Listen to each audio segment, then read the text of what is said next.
Okay. I don't know. I gave Rabbi Salinger a title. It was supposed to be the translation of Gamzula Tova, which literally means this too is for good. I don't know how he got best, but okay, that doesn't matter too much.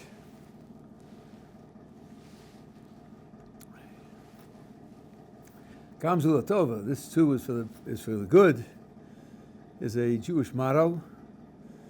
It comes from an incident in the Gemara where a famous person was confronted with adversity, and that was his way of dealing with it. And Rabbi Akiva was his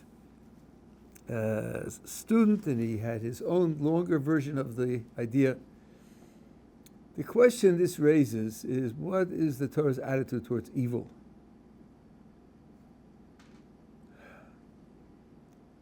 Is there evil? Is evil real? Do really evil things happen? Or is evil a kind of mistake, just an illusion? If you look more deeply into it, you'd see that thinking it was evil was just a mistake. And when people first think about it, I think there's a certain struggle, because on the one hand, if God is good, absolutely good, and God is all-powerful, and God is actively running the world, how could there possibly be evil? On the other hand, there are lots of things that happen in the world that don't look good. So there's a tension there. And if you look at a few sources, like, for example, the phraseology you're almost familiar with from the Siddur, Yotzer Or Avorei Choshech Oseh Shalom Uvorei, and in the verse in Isaiah it finishes Ra, not Hakol that you're used to. So he forms light and creates darkness, makes peace and creates evil. Yeah, in the Siddur it says Hakol, everything. But the original verse is he creates evil. And there's a famous Mishnah in Brachos which says that just like it is a mitzvah to express a blessing for God on good things that happen, so it is a mitzvah to express a blessing for God on bad things that happen. And they aren't the same blessing, which means not only do both good and bad things happen, but we can tell the difference, because this is a halacha l'maisa, this is a practical law. Which blessing should I say?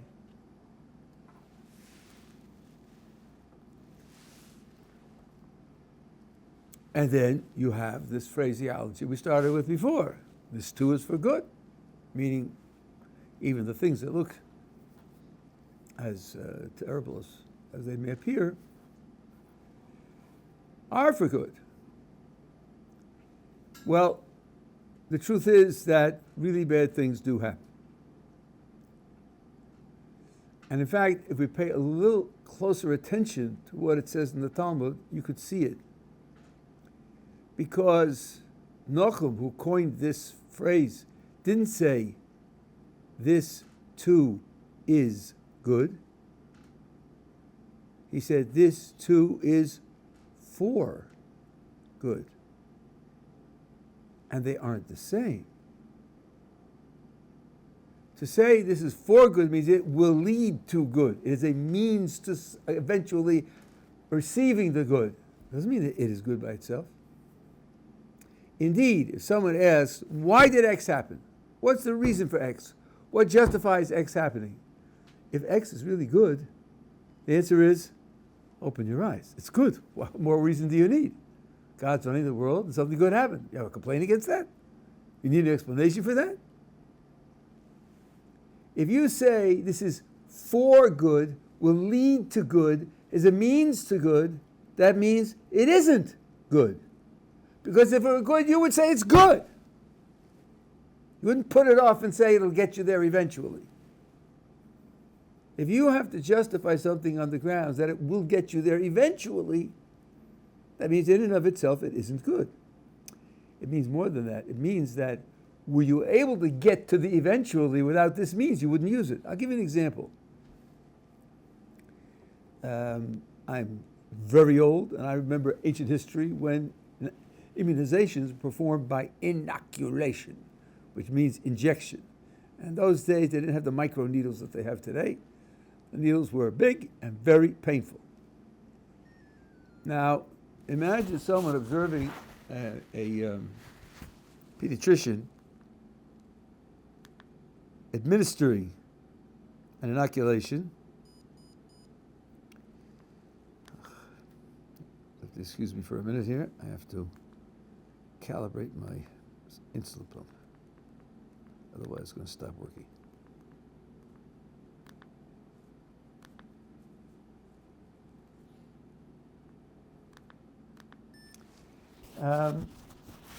So he sees the child, and the child, from bitter experience, knows what's going to happen. And his father's there to hold him down.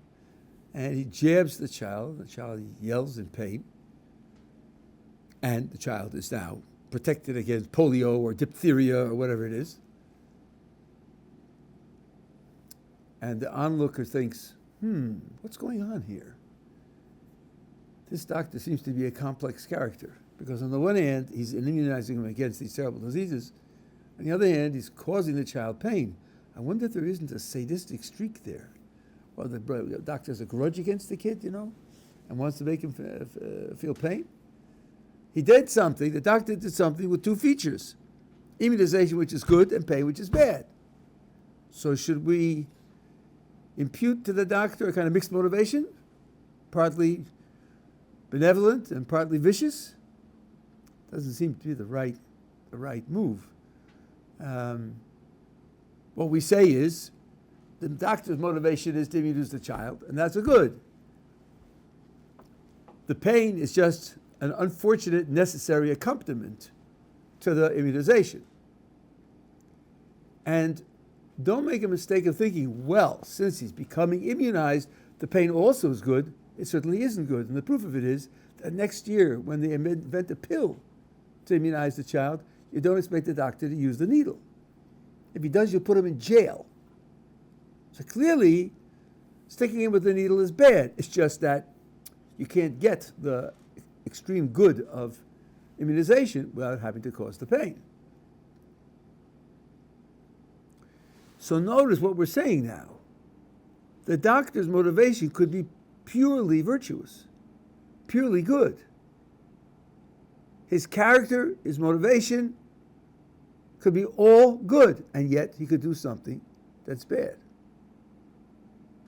It's consistent with being a perfectly good agent that you do things that are bad when they're necessary in order to accomplish a good.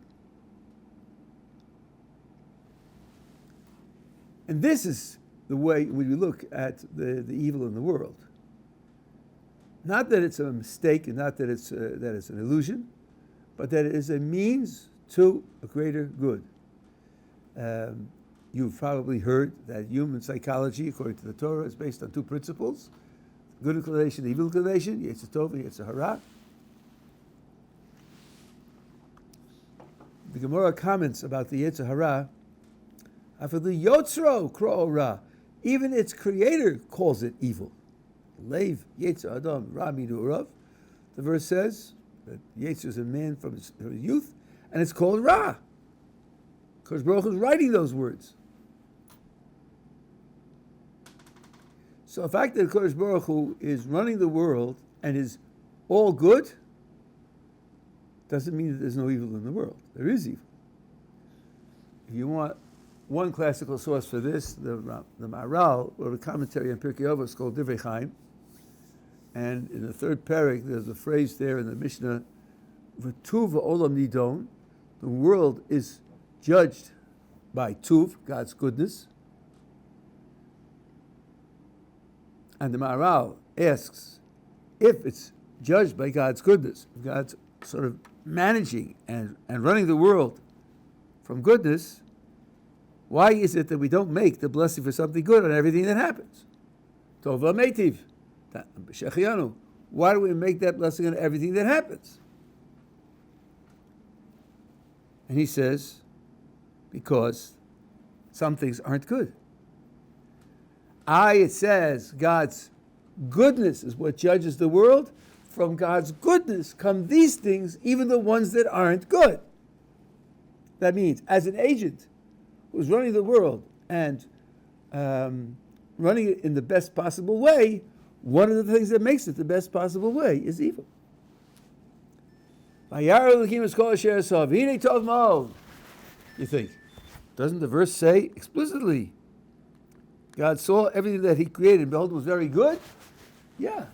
So the Midrash says, Tov is good, and very good is evil. That's the very and very good. Here you have to be very careful not to confuse right, justified, appropriate on the one hand, and good. To say that everything God does is right and appropriate and justified is correct.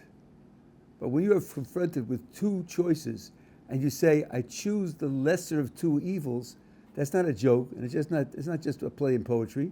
It means both are bad, and I'll choose the one that's least bad. But they're both bad. It's right to choose the one that's least bad, isn't it? Isn't that the right thing to do? Wouldn't you justify yourself by saying the alternative would have been worse? That doesn't mean what you're doing is good. It just means it's bad, but I had no better choice. So HaKadosh Baruch Hu runs the world with evil in it, and that's why the verse that we said everything is for good. Yes, everything is for good. Nothing is absolutely evil. If something is evil, it's only there because there's a means to something good, and will eventually lead to the good thing that it's for. The case of the Yetzer Hara, the evil inclination, is quite obvious. That's necessary for free will. Without a pull to do good and a pull to do evil, there's no free will.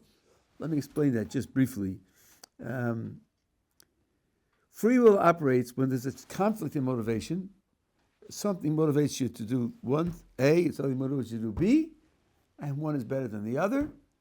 So you're drawn to each, and free will decides which motivation shall triumph, which motivation shall be enacted. But when there's no conflict in motivation, there's no choice being made. The best example I know of this, I saw in a paper in the Journal of Philosophy many years ago, written by, as far as I know, a non-religious philosopher, that he said, imagine a party at a private estate, and you're invited, and among other things, there's a pool at the estate, and it's not protected. You happen to be standing by the pool, and while you're standing there, an 18-month-old baby falls into the pool. There's nobody else around. If you don't do something, the baby's going to drown. It's going to die. All you need to do is reach down, grab the back of his shirt, and pull him out. And you'll save his life. Now, I'm going to ask you a question. I'm asking it about you, personally. Don't make up a monster in your mind and try to figure out what he would do. I'm asking you, what in your psychology is in favor of saving the child?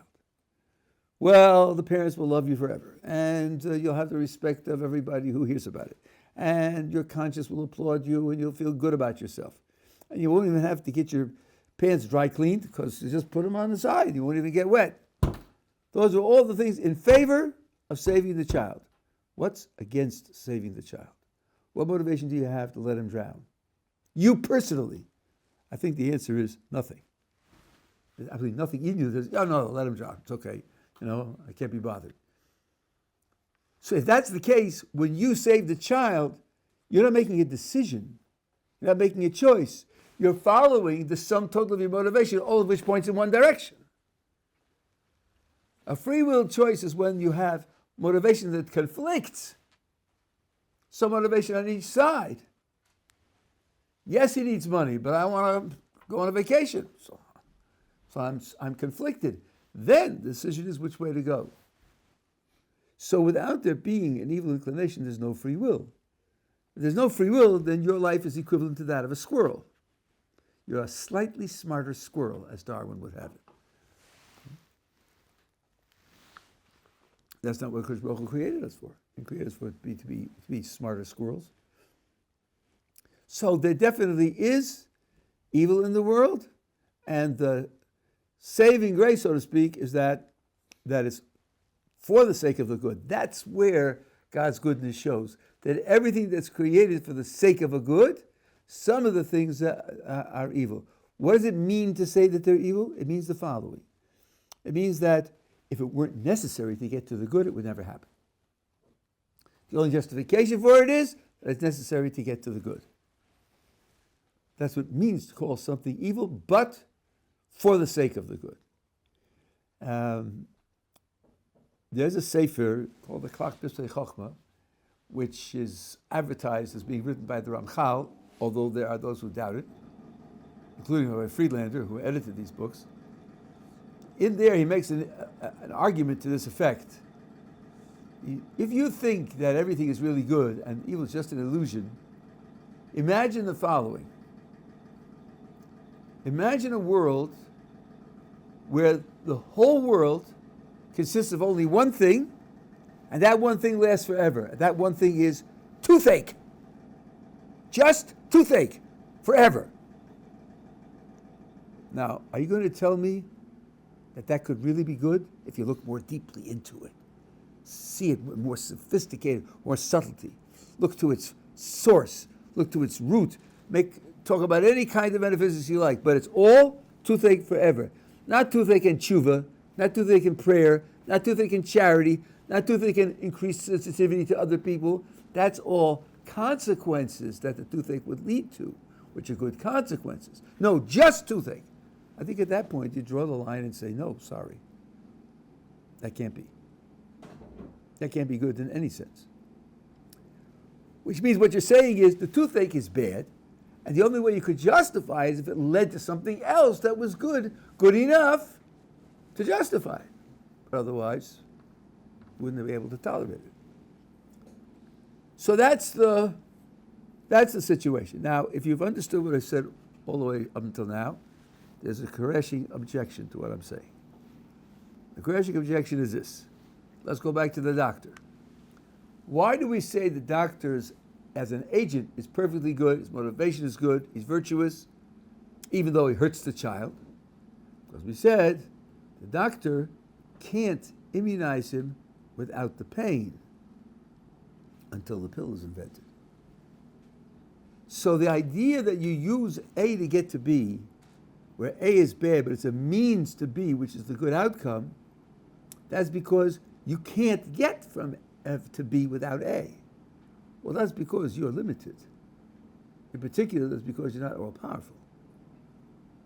But if the Kodesh Baruch was all-powerful, why can't he get to the good without using the bad means? The only way you justify the agent as being perfectly good when he does evil is that he can't get to the good without the evil means. That doesn't seem to apply to the Kodesh Baruch Hu. Being all-powerful, he can do whatever he wants. So what we need to do is analyze the idea of God's power a little bit. This might be a bit surprising.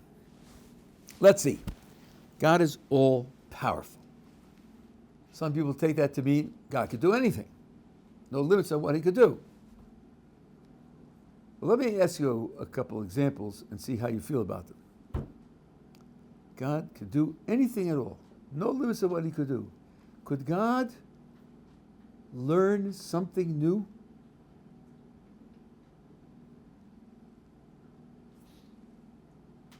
Sounds odd, hey? God could learn something new? But on the other hand, do we really want to say that there's something God can't do? How about this? Could God improve? Get better? Make himself better? Also sounds funny. Isn't he already the top of the chain? If you think of God as perfect, perfect is that than which there is no better, no way to improve.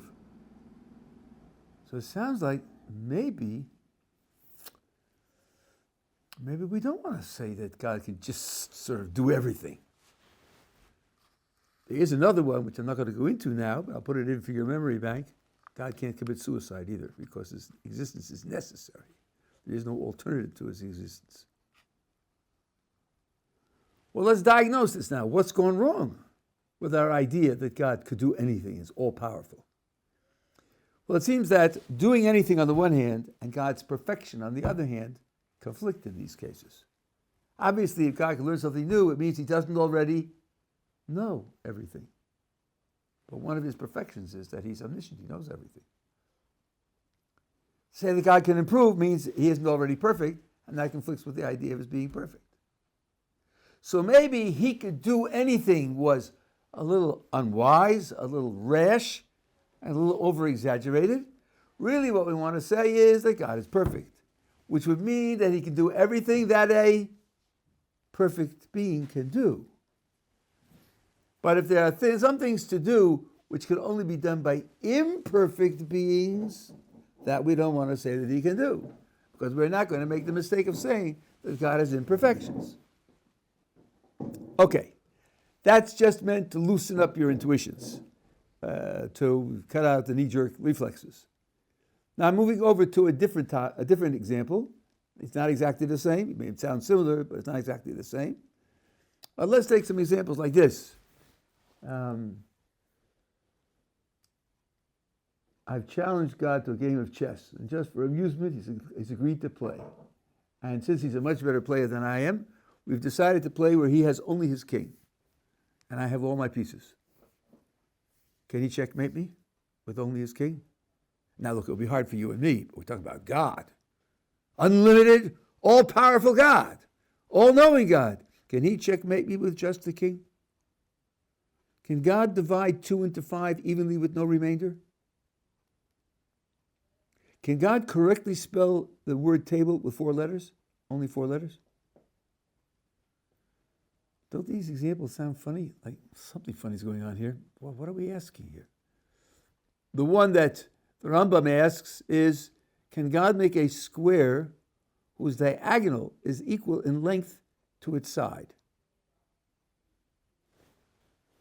This line is equal in length to that line. Others ask, can God make a square circle? Something seems to be going wrong here. On one hand, we don't want to say yes, he can. On the other hand, how do we face the fact that we're denying him some power or other? Now, I will tell you what the Rambam and others say. I'm telling it to you because that's the record. I don't understand it. I can't explain it. I've never seen anybody explain it in the way that I can understand. Rambam says, the impossible has a nature of its own, and we do not say that it is any loss of God's power that he does not change the nature of the impossible. We don't say that. That's what he says. I don't understand that. I have a modern explanation for it, which I think works. I want to be clear that it's not what he says, surely not what he means. It's just another way of seeing the same facts, and for us to have our own understanding of it. When you ask, how powerful is God? What can he do? What can't he do? Does he have any limitations? If you wanted to describe a limitation, you would have to succeed in giving a description that was a meaningful description. Maybe the breakdown here is that the words you're using don't give a meaningful description. I'll give you an example of what I mean with the idea of a square circle. Let's say you're on the way to the mall, and Reuven calls you up and says you're on the way to the mall. Yes? Oh, you're going to the mall. Could you do me a favor? Sure, what do you need? Please pick up for me a square circle. What would you say? Reuven, what? A what? Yeah, a square circle. Not expensive, about $25. A square circle? I don't know what you mean, Reuven. Square circle? How's that? I mean, if it's square, it's not a circle. It's a circle, not a square. You want a square circle? I don't know what you're talking about. And Reuven, try to describe it to me in other terms, use other words, because if all you leave me with is a square circle, I don't know what to do. That's because square circle doesn't describe anything to you. When you hear square circle with your ears, nothing lights up in your cranium. You know, it's all black in there, dead. because it doesn't really communicate anything to you. If that's correct, then asking, can God make a square circle, is an incompetent thing to do. It would be, to exaggerate a little bit, it would be if somebody said, can God blah? Really? What's blah? Blah, it's a sound. You hear me. Can God blah? You got to say yes. You're from, aren't you? You're wearing that funny cap. You got to say yes. Really? Why do I have to say yes? You didn't ask a question. Can God blah isn't the question. Blah isn't a word. It has no meaning. If you had asked a meaningful question, if you had described a task to be done, I would have said yes.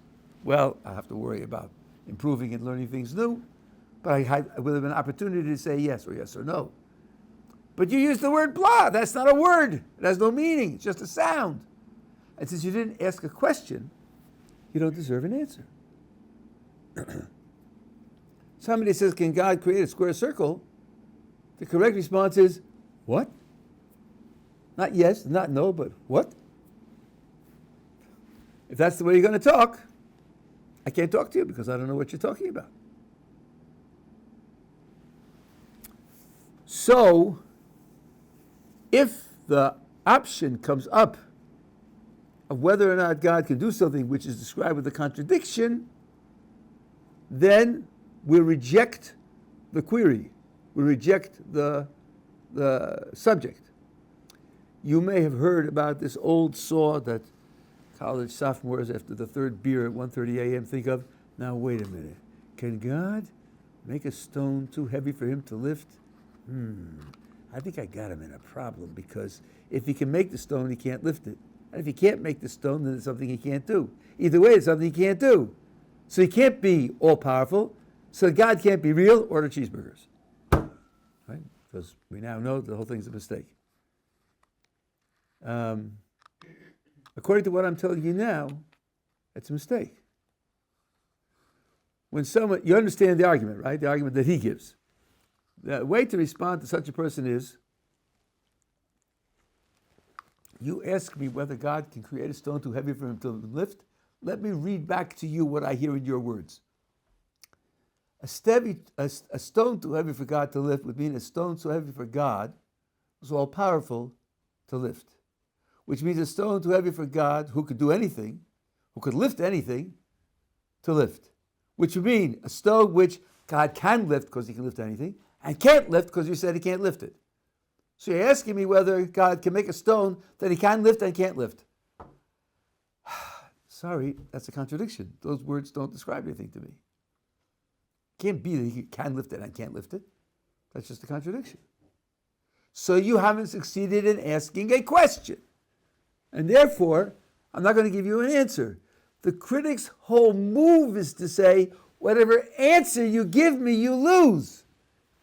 He's right. If I were foolish enough to give an answer, I would lose. But I'm not that foolish. I realize that offering an answer when someone has not asked a question is a foolish thing to do. It's an irrelevant thing to do. He hasn't asked a question.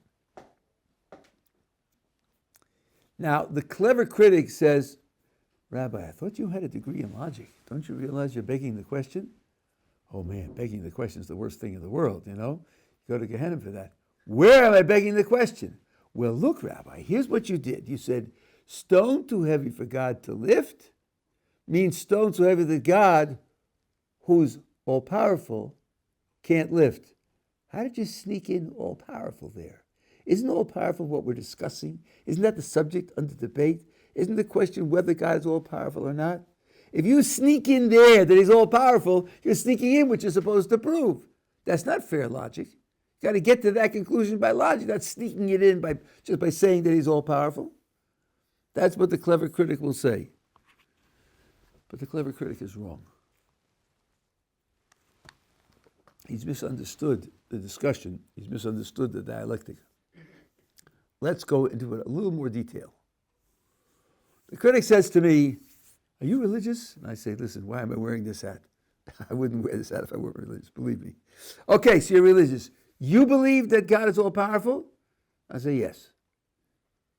The critic says, watch how I trap you.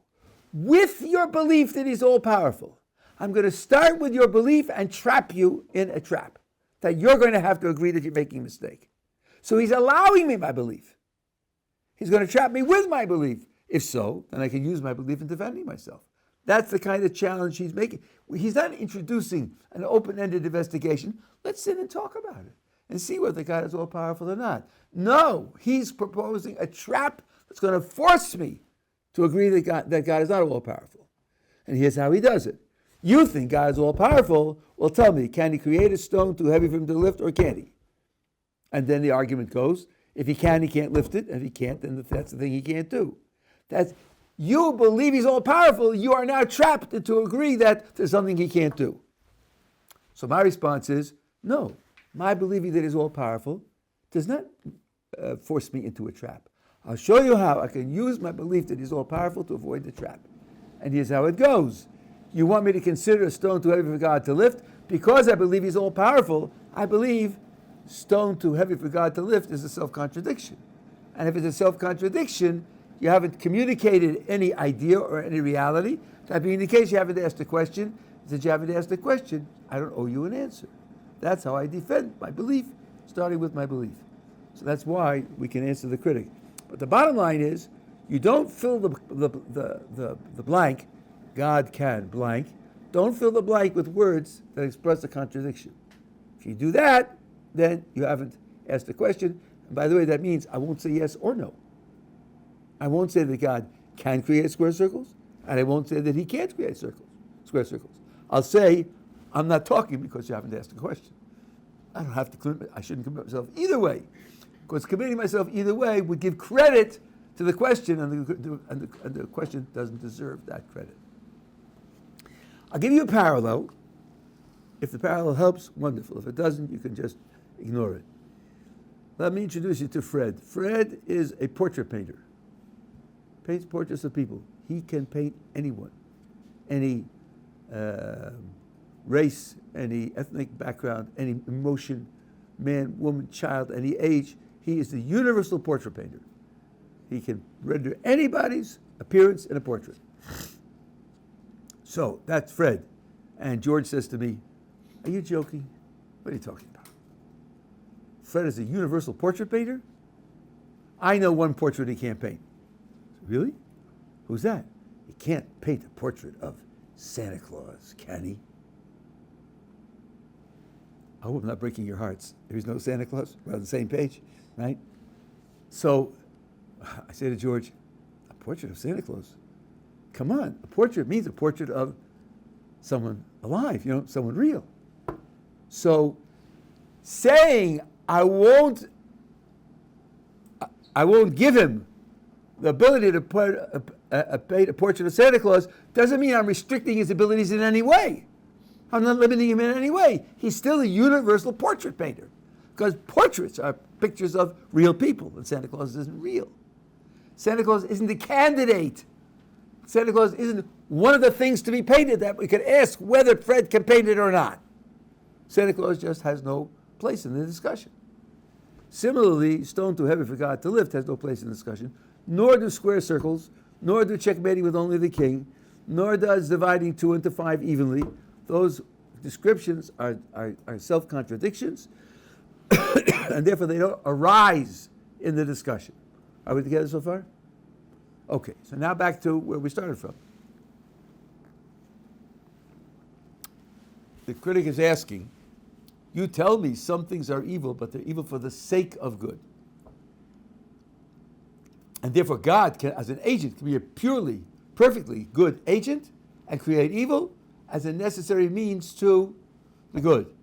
Well, to say it's necessary, he's got to have the means to get to the good. The evil means to get to the good means he can't just produce the good. Well, why not? I mean, if God's all-powerful, why can't he just produce the good? And the answer is going to be, if you understand what the good is, and you understand what the means is, the idea of getting the good without the means is just as bad as square circle. It's a contradiction. And that's why we don't say he could do it, because it's not a meaningful description. Let me show you in outline form how that works. This is really the second chapter in the Way of God by Lutzato. God created the world in order to give good. God will give the maximum good. Not going to give a second-class good. God is perfect. His goodness is perfect. What is good? Well, since He's perfect, He is the greatest good. So if I follow the words up to here, it should come out that God gives the greatest good by creating a creature who has the goodness that God has, since that's the maximum goodness. Which would mean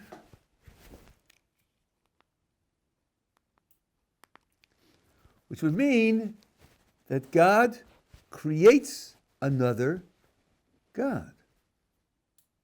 That's the way to give the creature the maximum goodness, which is what God has, which is what God is. There's only one problem with that. Only one. No, sorry, maybe there are more. But there's one crucial problem with it, and that's this. One aspect of God's goodness, of God's perfection, is that He is totally independent. The suggestion now is to what? To create a creature that will have God's goodness, including total independence? The very fact that it's a creature, created, means it isn't totally independent. It depends upon its creator for its existence. You can't create something that's uncreated. Sorry, that's just as bad as square circle. And the Ramchal says this. If you look in the wrong translations, you won't get it right. He says this, and he says, well, of course, what I have to mean is God will give to the creature all of God's goodness that a creature can have, which doesn't include all of it. It's got to be adjusted to the fact that there's a gap between creator and creature. Okay, one of the things about God is His independence, self-sufficiency, not dependent on anything outside of Himself. Is there any way that a creature could resemble God in self-sufficiency in some way or other? Can't be totally self-sufficient. He's a creature. He's created by God, so he's dependent on God for that. So anything that God, so to speak, build into the creature where the creature would have something in which he was self-sufficient. Squirrels have no self-sufficiency. They're created by God, programmed by God. They do everything exactly as what God programs them to do. That's the whole totality of their existence. Is the hint coming through? What is it about man that enables him to be self-sufficient, self-defined, self-made to some degree? It's free will. Because free will means you made the decision. God didn't cause you to make the decision. God gave you the ability to make your own decision, but you made the decision. That means that decision belongs to you. You made it. If that decision builds your character, then that part of your character you built. As the Ramchal puts it, you are the Baal HaTov. You are the owner of the good that you have, the good that you have made for yourself through your free will decisions. Okay, in order to be similar to God at all, there has to be something about the human being which is his, which he made for himself. Just as the Kadosh Baruch Hu is absolutely, independently self-defined, self-determined, self-sufficient, a human being could be partially and relatively self-defined and self-sufficient by exercising free will. And now, as we said 17 minutes and 42 seconds ago, yes, that's a joke, free will requires a conflict of motivation. There has to be a pull for the good and a pull for the evil. Pull to evil is evil. As we said, even the creator of the Yetzer Ra called it Ra. For the Yotzro Kro Ra. He created it for the sake of free will, so that the human being can have some independence, so that he can be similar to a Kadosh Baruch Hu in some way. And that is something, if you say, well, why doesn't he get to the good without the evil necessary means? That's a contradiction. Let's rehearse again why it's a contradiction. The ultimate good is to have as much of God's goodness as a creature could have. One feature of that goodness is something about the creature is independent. Now suppose somebody stops there and says, why? God could give him all the goodness that he has and not be independent. That's a contradiction. One of the elements of God's goodness is independence, and if you leave that out, you haven't got all of it. So you're contradicting yourself by saying he's getting everything without having it. So he's got to have independence also. Independence means that something about him isn't programmed by God, caused by God. Otherwise, it isn't his. Why can't God cause it and be belong to him anyway? It's a contradiction in terms. You know, we say when Reuben Schwartz eats a cheeseburger, what does God want? Does he want him to eat the cheeseburger? Does he not want him to eat the cheeseburger? It seems like it's a trap, because if he wants him to eat the cheeseburger, why did he tell him to keep kosher? And if he doesn't want him to eat the cheeseburger, how can Reuben be so strong as to fight with what God wants? The answer is that God wants him to choose freely to eat the cheeseburger. That's what he wants. God can't want him to freely eat the cheeseburger with a free choice, freely not to eat the cheeseburger with a free choice, and force him not to eat the cheeseburger. Then God isn't getting what he wants. He wanted to do it freely, and he's forcing him to do it. That's not free. So God here wants us to freely make these choices. No, then freedom has to be possible for us. If freedom requires that there be a Yetzer Hara, then there has to be a Yetzer Hara. So saying that God should get to the end, which is having as much of God's goodness as a creature can have without creating the evil inclination, is a contradiction. It's just like square circle. That's why the complaint can't be that if God's all-powerful, he should get to the end without the means. The means is part of the nature of the end, so that if you say the end without the means, you're saying square circle. So it comes out that there really is evil in the world. We don't have to blink from that. We don't have to turn our back to it and pretend that it doesn't exist. It really does exist. And yet, God is perfectly good. Are we together so far? Okay. Having said all of this, I'm going to add a 10-minute footnote, which shows you the pictures even a little more complicated and subtle than we said. I hope that what I said so far is clear enough to be understood. Joseph's brothers decide to kill him. Reuven objects. If you look carefully, it says, Reuven says, we shall not strike him mortally. No, not can nofesh. Shouldn't kill him. And then it says, Reuven speaks again, because they respond to Reuven, you must be joking. We've decided he's got to be killed. And we're not changing our minds on that. So Reuven says, okay, you want him to be dead, throw him in the pit. Throw him in the pit. Don't shed blood with your own hands. Just throw him in the pit. Now, what's in the pit? So Chazal say snakes and scorpions. But it's quite clear that the brothers expect him to die. Because Reuven is not telling them to give up their plan of killing him. He's just changing the means. And it's quite clear because later, when Yehuda saves him, what does Yehuda say? Ma betza ki naharog es achinu. What profit will we have if we kill our brother? Let's take him and sell him. So it's clear that the project up until then was to kill him. Let him die in the pit. So what is Reuven accomplishing?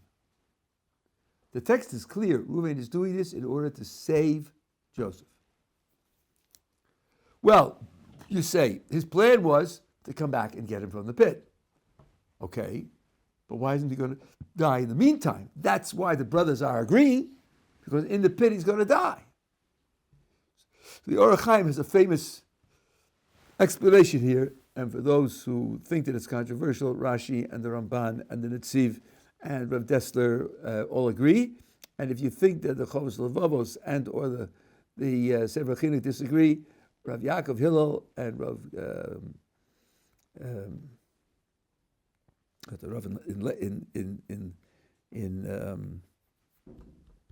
in England.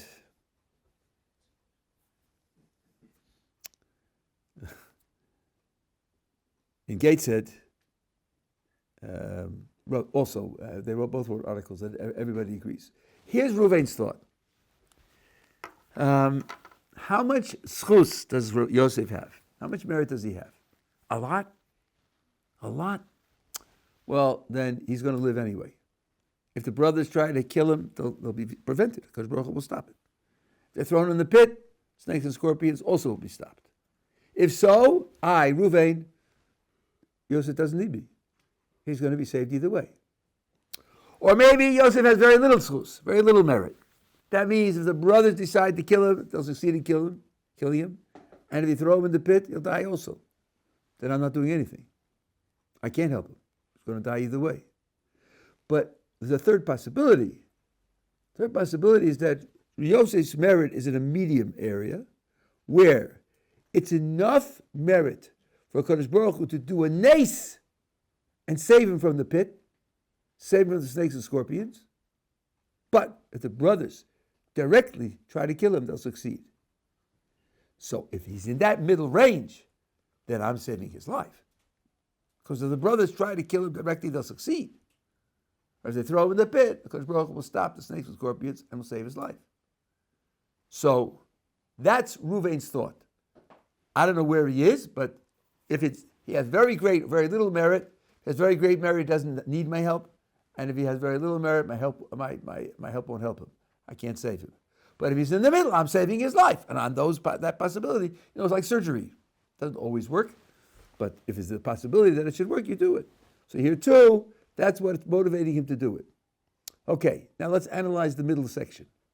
If the brothers actually strike him, he'll die. If they throw him in the pit, he's going to live. Now let's ask the same question we asked about Reuven with the cheeseburger. What does God want here? Does God want Yosef alive or dead? Seems like, under these conditions, you don't get a consistent answer. You say that he wants him alive, how come if the brothers hit him, he'll die? You say he wants him dead, then how come in the pit, Kodesh Baruch Hu will do an ace to save him? What does the Kodesh Baruch Hu want? And the answer is very simple. He wants that if the brothers hit him, he should die, and if he's in the pit, he should live. What a Kodesh Baruch Hu wants depends upon the conditions. It's not absolute and universal. It depends upon the conditions. So it means that a person can have enough merit that in the pit, under normal circumstances, without being threatened, he will live because the Kodesh Baruch Hu, for him himself, wants him to live. But if he's attacked by the free will of another human being, then the Kodesh Baruch Hu wants him to die, because the Kodesh Baruch Hu wants more that the free will should operate than he does that the person should stay alive. No contradiction there. What Kodesh Baruch Hu wants depends upon the conditions under which the outcome is determined. So, whether the person's actions determine whether he's going to live or not depends upon where he is in this, where he is vis-a-vis someone else's free will. Now, this is what's in the Orach Chaim word for word, and in all the other ones that I told you. I heard from Yaakov Weinberg of Dei Yisrael, a very interesting explanation of this, which makes it a little easier to accept intuitively. When we talk about having a lot of merit or having less merit, what are we talking about? In particular, he said it depends upon why HaKadosh Baruch Hu has resolved to keep him alive altogether. Is it because he's zoche bedin, using the strictest possible judgment, strictest possible standards? He was zoche that HaKadosh Baruch Hu has decided to keep him alive, and the brothers won't be able to kill him. The free will doesn't trump schus of midas hadin. But many people, because Baruch Hu has a commitment to keep them alive. For many people, that's only because of rachamim. They haven't earned their lives to continue through the midas hadin. They've earned it because they only have partially lived up to the demands of din, and of course Baruch Hu has rachamim on them. When it's a question of rachamim versus free will trumps rachamim. So the hierarchy is rachamim on the bottom, free will higher than that, and din higher than free will. And the question is, where is Yosef? And if he's zoche to life only through rachamim, then it makes a gigantic difference. Whether the brothers try to kill him, yes, their free will trump the rachamim. Whereas if he's thrown into the pit, and there's no free will to be considered, then the rachamim can trump the forces of nature, and he will stay alive. which means what you often hear at eulogies, if the person died, he finished his job. Life was over because he did everything Kodesh Baruch Hu wanted him to do. That might not be correct. Because if he's in this intermediary level, had the free will not attacked him, he would still be alive. And if he would still be alive, that would mean because he has things that he has yet to do. So the fact of free will can trump that otherwise commitment to keep him alive because of other things that he should do, but not going to get to do them when it's a matter of confronting free will, the contradiction with free will. So what happens to a person and what evils he sustains depends a lot on this condition of interacting with other people's free will. And then the calculation becomes complicated, as you can already hear. Whether he will get another alternative, another opportunity to complete the things that he was otherwise was going to do, may depend upon whether you have Gilgul available, whether you have the incarnation available. Rav Desta's way of putting it takes this into account. He says, Chazal tell us that everything that happens because of some kind of Gzeira min hashamayim, decree from heaven, but the decree from heaven takes into account whether or not he's facing free will. And the decree on Ruvain can be that Ruvain should be a kli, should be a means for Shimon's free will to express itself. That's his position in the world at this moment. And then whatever Shimon will decide is what will happen to Ruvain. Because, so to speak, he's forfeited his own independent consideration. He's now just a dependent to play a role in Shimon making his free will decision. Now, in those conditions, what will happen depends upon Shimon's decision, and that will be determine the outcome straight out. So, what happens in the world when these evil things happen in the world? Obviously, Kodesh Baruch Hu, if Shimon ends up killing Ruvain, Kodesh Baruch Hu would rather that Shimon, with his free will, choose not to commit murder. That's not good for Shimon either. But Kodesh Baruch Hu's commitment to free will overrides that desire, that value, that preference, and that's what determines the outcome.